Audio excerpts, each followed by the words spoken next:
Donc, moi je suis pas politologue, je suis pas économiste non plus, je suis juste un militant politique, donc je viens du Parti Socialiste, et puis je représente le Parti Socialiste à Vénissieux. Vénissieux, donc, qui est une commune de l'Est lyonnais, Lyon, le Rhône, où nous aussi, on a ces phénomènes, comme disait Samuel, de bleu marine qui arrive, ou plutôt cette peste brune qui arrive. Ils sont très malins, ils sont surtout nouveaux. Alors moi je vais juste vous raconter un peu mon vécu, c'est pas parce que je veux qu'on me fasse des éloges ou alors remettre les choses sur moi, pas du tout. Voilà, c'est une histoire, c'est du réel, ce que je vais vous dire c'est terre à terre, c'est ce qu'on vit au quotidien, et c'est le combat de tous les militants antiracistes et des militants politiques qui s'investissent pour faire en sorte de faire reculer cette force obscure. Moi, dans tous les intervenants qui sont passés, j'ai bien reconnu, en tout cas à différents niveaux, le problème qu'on avait et le sujet qui nous anime. Je me suis présenté aux dernières élections municipales, donc c'est important de le retenir, 2014, une élection municipale.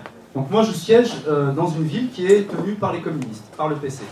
Et je suis pourtant dans l'opposition.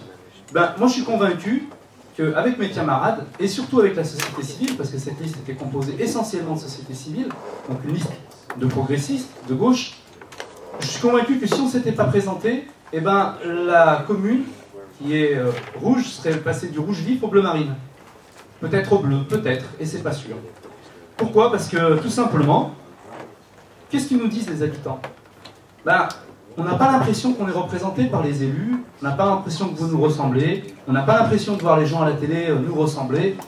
Ceux de la télé, on parle des sénateurs, des députés, on parle du gouvernement, on parle...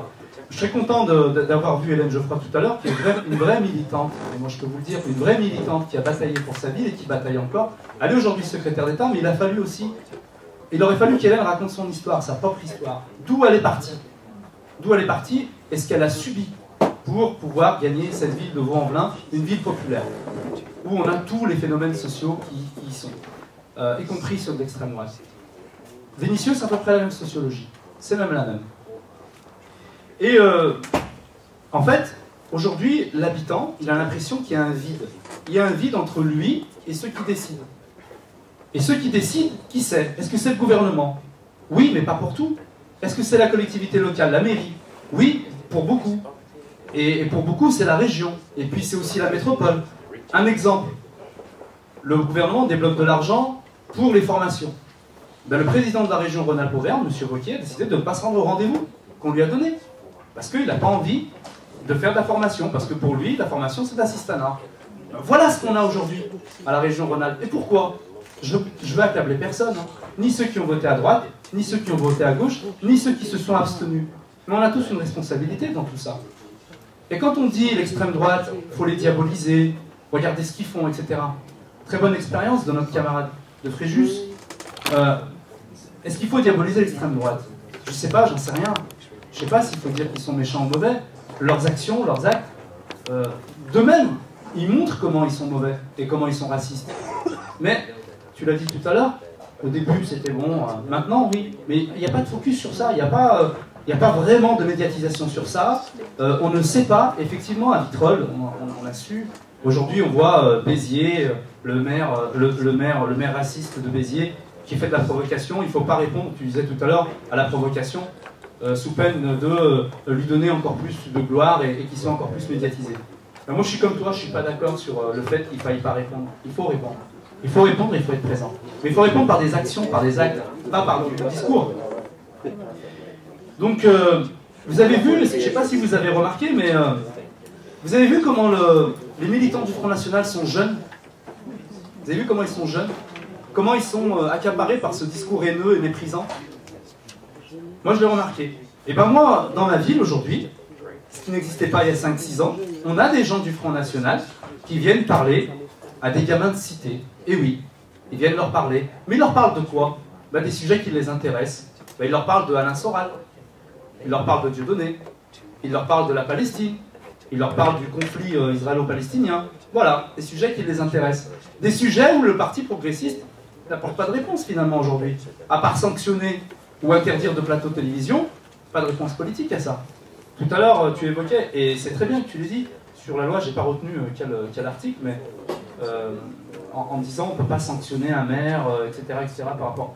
Je trouve ça complètement stupide qu'on ait un gouvernement de progressistes et qu'il ne le fasse pas. Et pourquoi il ne le fait pas? Il le fera quand? Quand on sera tous députés à l'Assemblée nationale? Enfin voilà, des choses comme ça qui sont importantes, on ne les fait pas. Pourquoi? Et après on s'étonne que les gens ne votent pas, on s'étonne que l'extrême droite monte. Mais l'extrême droite, elle sait parler aujourd'hui. Je ne suis pas là pour faire l'apologie de l'extrême droite, mais je vous dis ce qui se passe. Un autre exemple, dans ma ville, les menus des cantines, c'est important. On a proposé, on a dit, voilà, à la collectivité, il faut mettre des menus avec viande et sans viande, pour tout le monde. On ne parle pas de religion, c'est laïque, beaucoup de communes le font, le Parti communiste refuse. Il n'en veut pas. La droite n'en veut pas non plus. Vous savez ce qu'il dit, le gars du Front National? Moi, je suis complètement d'accord avec cette proposition. Voilà. Vous voyez? Et il va parler aux gens en leur disant, vous avez vu, la gauche là, ils veulent pas, hein. Moi, si je suis maire, je le ferai. Et voilà, ça c'est le discours de l'extrême droite. C'est peut-être de l'opportunisme, mais en tout cas, il y en a qui tombent dans le panneau, et la preuve, c'est qu'on a des maires d'extrême droite aujourd'hui. Voilà, donc on ne peut plus aujourd'hui nier le discours de l'extrême droite, ou nier même l'extrême droite, ou la force qu'est l'extrême droite. Regardez, je vous donne deux exemples. Il y avait un ancien conseiller régional d'extrême droite, qui s'appelait Farid Smaïl, je crois, qui était conseiller en Ile-de-France. Il a quitté depuis le Front National. Ben pour 2014, Marine Le Pen, elle a déniché M. Sofiane Boubali, 29 ans, infirmier, tête de liste Front National à Annonay. Voilà. Donc, ils savent parler au quartier. Et ils y vont dans les quartiers, ils n'ont plus peur d'y aller. Donc, leur taper dessus, les stigmatiser, les insulter, tout ce qu'on voudra. Aujourd'hui, ils y vont. Et ils ont de l'écoute. Et il y a des gens qui viennent les écouter. Et c'est vachement dangereux. Alors, certes, c'est les plus fragiles. Certes, c'est ceux qui sont plus dans la précarité. Mais ils votent aussi, hein, eux. Ils votent. Et puis, il y a cette idée qu'on voudrait, justement, que ceux qui ont le pouvoir le gardent. Parce qu'après tout, l'extrême droite, elle fait peur à qui? Elle fait peur à ceux qui ont le pouvoir, en priorité, parce qu'ils n'ont pas envie de le perdre. Et elle fait peur à ceux qui veulent le pouvoir, parce que c'est une frange de l'électorat qui part. Mais dans les quartiers, l'extrême droite, elle ne fait pas vraiment peur. Elle ne fait pas vraiment peur. Pourquoi? Dans les quartiers, d'abord, ils sont déjà stigmatisés. Ils sont déjà en dehors de la page. Je ne sais pas qui parlait d'une page tout à l'heure qui était écrite et puis qu'eux, ils étaient en dehors. Ils sont en dehors du système. Ils n'ont pas de boulot, c'est la précarité, il y a de la discrimination. Et tous ces problèmes-là, ils sont connus depuis tellement longtemps. Tellement longtemps. Ouais, mais ça fait 30 ans que ça dure. Oui, d'accord, mais quelle solution? Quelle solution trouver? Moi, je pense que les solutions, il y en a plusieurs. Alors moi, je suis pas... Je le dis, moi, je ne suis pas un économiste, moi, je suis un élu de terrain, donc je vois, je me dis peut-être qu'avec ça, ça pourra marcher. On y reviendra tout à l'heure. Les idées xénophobes et racistes, elles demeurent, mais elles sont aussi véhiculées par des gens de gauche, ils le disaient tout à l'heure, les députés européens. D'abord, on méprise son voisin. On méprise parce que voilà, il est basané, parce que c'est un Français de papier, parce que... voilà, en plus, même le président a pensé à la déchéance de nationalité. Pour certains, il aurait dû aller jusqu'au bout. Et pour faire quoi? Et puis on méprise parce que peut-être qu'il va aller passer ses vacances en Syrie, vu comme il est accoutumé, avec ses vêtements, etc. Puis on méprise aussi parce que voilà, dans sa religion, il n'y a plus de... c'est pas grave. Dans sa religion, en fait, ils font péter des bombes. Et lui, il ne veut pas reconnaître que c'est sa religion. Il faut aussi qu'ils disent... c'est ma religion, j'en suis vraiment désolé. Non, il ne faut pas tout mélanger. C'est un amalgame qui est fait, qui est malheureux et qui est fait quand même. Finalement, ce voisin qu'on méprise, c'est comme le Omar Haddad qu'on connaît. Et on sait très bien qu'aujourd'hui, il est coupable de rien. Après des années. Mais on le méprise aussi parce que sa femme, elle porte un foulard.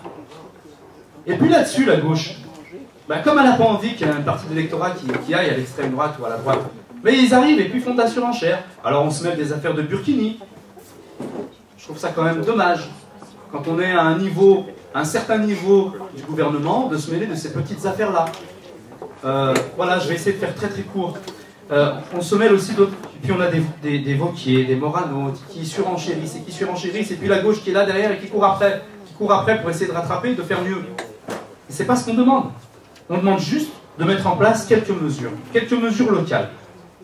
Les mesures locales, quelques-unes, je vous donne juste comme ça. Tout à l'heure, on parlait du conseil citoyen. Figurez-vous que les conseils citoyens, aujourd'hui, sont confisqués par les mairies. Les mairies ils mettent des gens qui sont proches d'eux, de leur famille, et puis voilà, c'est le conseil citoyen, parce qu'on ne veut pas lâcher du pouvoir. Les clauses d'insertion dans les marchés publics de collectivités, les clauses d'insertion, ça devrait être obligatoire dans les marchés publics. Pourquoi? Pour faire baisser le chômage, pour donner un petit peu plus de chance à ceux qui sont dans la précarité et ceux qui recherchent des formations. Et puis il faut aussi conditionner la construction de logements sociaux. Nous, dans notre commune, on en a 50%. Dans des communes, il y en a 20%, voire pas du tout. Ben, ces maires là, qui ne veulent pas construire, si on veut de la vraie mixité, il va falloir réquisitionner les terrains et le faire. La loi le prévoit, mais le gouvernement ne le fait pas. Et le préfet ne le fait pas. Donc chacun doit assumer ses responsabilités. Il y a des outils qui existent, et chacun repousse la balle à l'autre. Alors ces petites mesures locales, on les avait proposées dans notre programme, et on était capable de le faire, parce que c'est au niveau local. Moi j'ai quand même l'impression qu'on a un vrai problème structurel, on a un vrai problème au niveau des institutions. Ceux qui ont le pouvoir, et ben finalement ils ne font pas, ou quand ils font pour eux. Voilà, je vous remercie de m'avoir écouté.